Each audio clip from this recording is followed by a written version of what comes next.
Subscribe Kitchen. I'm Josh. Today I'm going to show you how to sear a scallop. This is really more of a technique than a recipe, and this technique can actually be applied to a lot of different proteins, but I think scallops come out really pretty, and it is the biggest food disagreement between me and Deneen, and she is at work tonight, so it's just me, so I'm going to make myself some scallops. Two things are important here.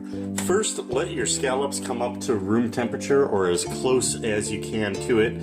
Just get the chill off of them. It really gets a better sear when they're room temp and you know they're cooked through and not still chilly in the center, which is a little off-putting. Then scallops will almost always have a clear top or presentation side. If there's a big crack in them like that, flip it over. That's the side you want to have hit the pan first, because the top side will always come out a little bit prettier. And then you also always want to have the pan hot.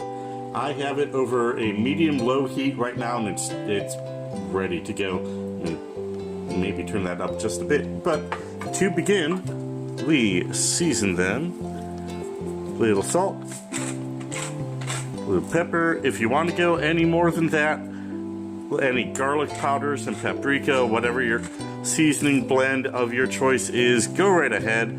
I think salt and pepper are sufficient for scallops. And then a little bit of oil in the pan. Now, a good amount. Make sure you get that all around, because you want both the pan and the oil to be hot when you begin. And again, presentation side down first. I use cast iron, a non-stick skillet of any sort. If you have some black steel, that's great. But essentially, non-stick surface is going to work out better. And all right, try not to do that. I do use tongs while I make my scallops. There are some cooks who believe that's a sin and would never touch a scallop with a pair of tongs, but I like the control over them. They will use only a fish spatula, and that's fine. You can. It's totally valid. But the important thing now is to give them all plenty of space. They each want a little space to work. Don't overcrowd your pan. It is better to do 2 batches and let them sit in a slightly warmed oven than to overcrowd the pan, because then you're just going to steam them.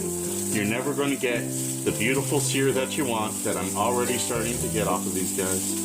Oh yeah.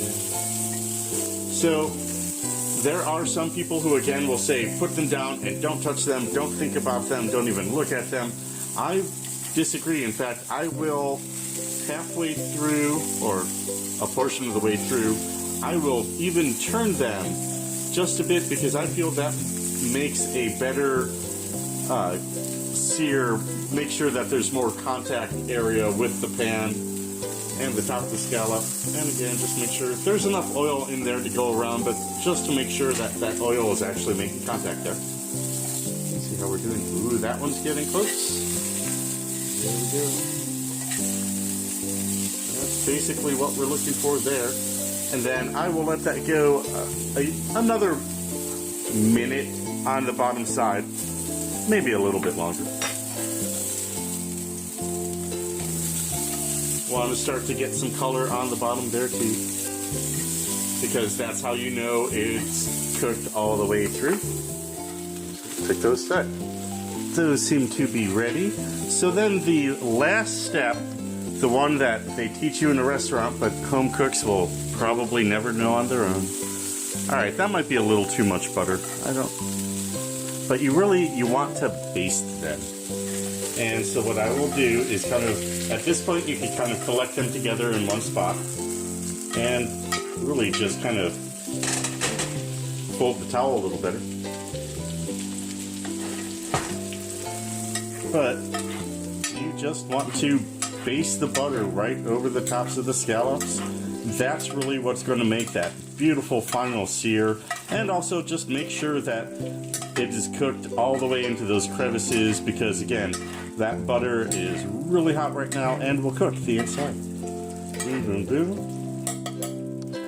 And And that is it. They are beautiful. They are fully cooked. They have a good sear on them. There we are, seared scallops. I'm ready to dig in. Thanks for joining us. See you next time.